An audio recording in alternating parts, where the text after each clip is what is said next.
Alright everyone, this is episode number 91 today for the Spanish Grand Prix of Season 6. If you missed the previous episode at Imola, a heartbreaking episode because it was our MG UK in the end that blew up and cost us valuable points in the championship fight as well. And now it leaves us 35 points behind championship leader Lando Norris as well. And still another, that's 15 behind Max Verstappen as well.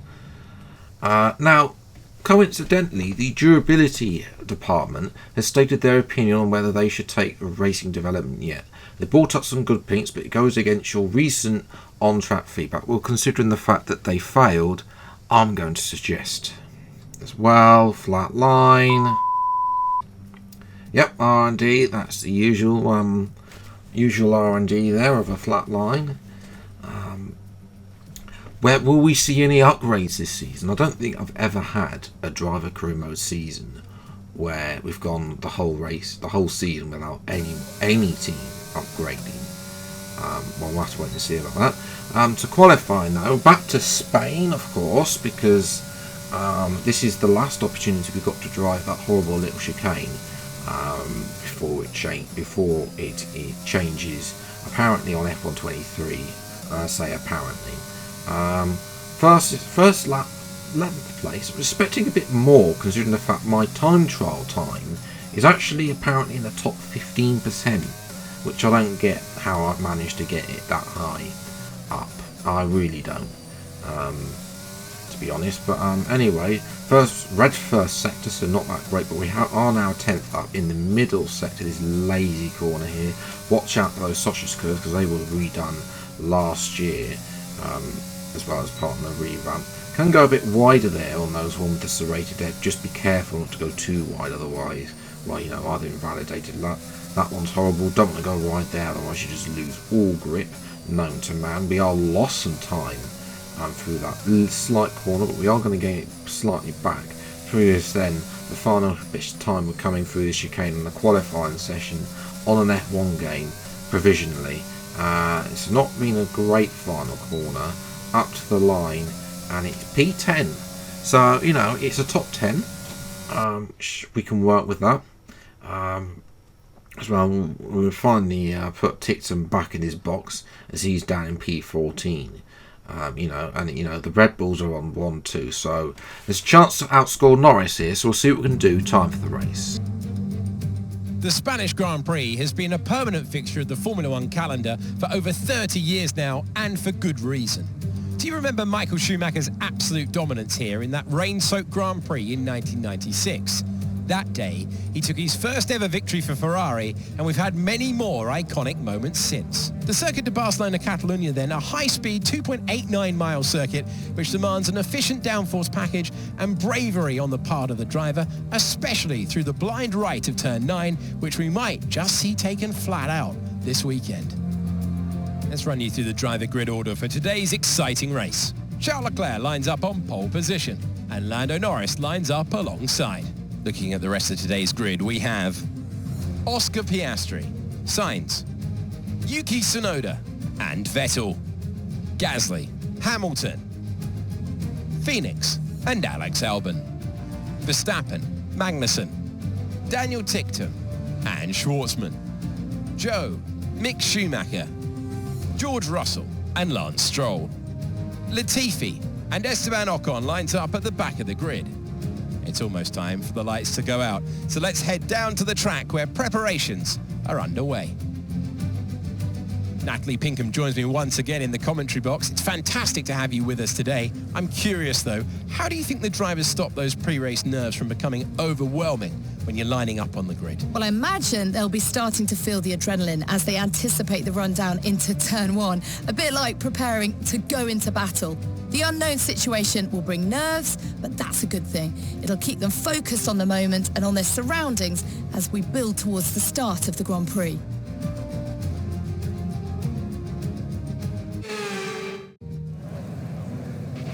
Okay, here we go. I know what you can do. Don't let me down.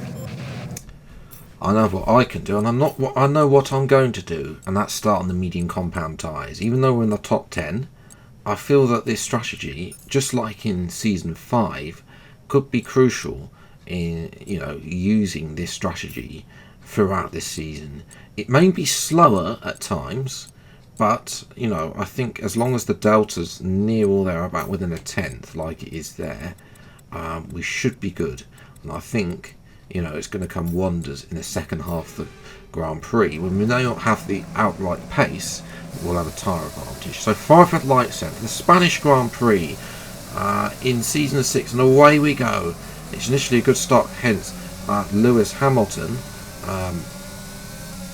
as well, who's in Williams. We've got Verstappen, of course. Verstappen took a penalty, forgot to mention. Got to think about that, so that's why we're starting out in P9 there. It's made a couple of positions at the start on Albon. Verstappen following me through really. Around the outside of Vettel here. I'm starting a bit of PTSD of getting stuck behind him all those laps in China as well. We did manage to overtake him quickly in Imola, but it's taken 8 laps again. 3 times now I've been stuck behind Vettel for multiple laps and struggling to get past. To be fair, we have been in a DRS train, but Vettel has now dropped off the back of Tsunoda, who's flying high in that McLaren. As well, along with his teammate Norris, who's come into the pits there. Now we're trying to see if we can get some DRS. We've deployed use though. ERS, it's draining a lot more than I'd like it to around here for some reason. I don't quite know why. But I'm just at this point fed up of being sat by Vettel. I'm going to go down the inside, force the move up to P3. Can't be sat by Vettel for too much longer. He's costing us a good, decent result here, being sat behind because he isn't that fast as well. And I got to think that obviously he showed that great podium in China, but in Imola he did nothing, and he's not done too much here either in Spain. As we come in the following lap on lap number 9 onto lap number 10 for our one and only stop. Vettel's doing the opposite. So they got on 10 laps in a set of softs in a 25% race. There's not too much tyre as we go through Zhou Guanyu there in the Alfa Romeo. Obviously we don't have unsafe releases in this game. As where we're going to come out, there's Albon, so maybe a bit of an undercut, and that's cost Vettel as well. But now we're flying the 17.3 on the soft. Tsunoda's falling away on his hards. We have been jumped by Verstappen. We're going to dive down Verstappen in the inside of Verstappen at turn 1. A kamikaze driver can't be sitting about. We now need to try and take advantage. Norris is only P4. He's been jumped, I think, by Piastri in the pits yet again, as he did in Imola. There's a beautiful switchback manoeuvre though on Yuki Tsunoda around the outside that corner. Lovely little move there. Could make it round the outside there at turn 3, I think that what is. So down in the middle sector. Not a usual place for C overtaking, but nevertheless we have made that done with the 2-step softer compound. Piastri is being overtaken by Norris. We're going to dive down inside of Piastri himself, but Norris is locked up on the medium tyres and he's back behind the Williams, and that's us up to P3. That was Norris's mistake. He would have been in clear air. He'd have been able to close up to Sainz on the mediums. That's cost him some points. Could that be crucial? Well, it could be helping us out, gain points on Lando Norris, but this time Norris forces himself past our former teammate, and he's up to P4. But now we're going to spoil the Spaniards' hearts and dreams and breeze past Carlos Sainz in the Ferrari. But we could not get Charles Leclerc, which is a little frustrating. Have we not been stuck behind Vettel for so long? I feel like we could have possibly got Leclerc, because our pace on the softs in the second half of the race was rapid. We do get fastest lap to add to our point total, and it is P2, which I'm definitely happy with. I'm just a little bit disappointed that we couldn't make more of that, while Norris was too busy locking up and letting Piastri back through. Piastri into the fair lost out big time. That soft hard is not the strategy. Tictum is once again pointless down in P12, so that's unfortunate for the Constructors' Championship. Verstappen is also, remember, in this championship, of course, He finished P5, so that's a great recovery from him after taking the penalty. And he might not, he might be good to the end of the season. We'll have to wait and see. He's obviously lost out a bit to Norris, but we've gained on him. But we're only 6 behind him, but we're still 28 behind Norris. Leclerc, he won twice now. Can he move into position? We'll have to wait and see. We're up to P4 with our points, but in the constructors, but it's still not good enough. We have one arrival against George Russell, as expected.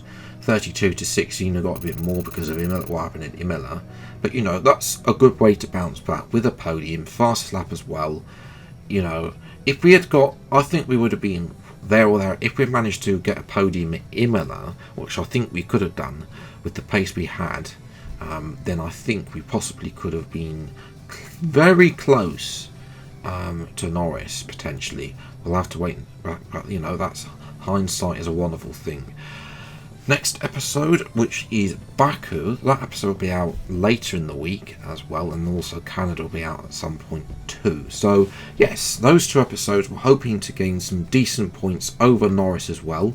So yes, if you have enjoyed this video, then leave a like, subscribe, and new to the channel to see plenty more F1 22 driver comment videos as and when they come out. Until the next video, then I'll see you next time. Take care, thanks so much for watching, enjoy the rest of your day, and goodbye.